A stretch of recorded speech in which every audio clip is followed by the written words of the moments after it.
আমি খালি এটুকুই বলবো যে শিক্ষা মন্ত্রণালয় সব সময় শিক্ষকদের স্বার্থ সমুন্নত রাখতে চেষ্টা করেছে এবং সেই ধারাবাহিকতায় এই বাড়ি ভাড়া সংক্রান্ত যে আমাদের অগ্রগতি সেটা হয়েছে।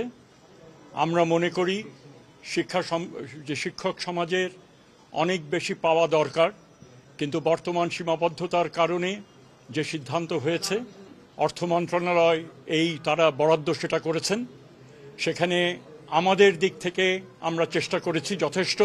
আমি মনে করি এখন আন্দোলনরত শিক্ষক যারা রয়েছেন তারা এখন শ্রেণীকক্ষে ফিরে যাবেন এবং শিক্ষা কার্যক্রম স্কুলগুলোতে শুরু হবে।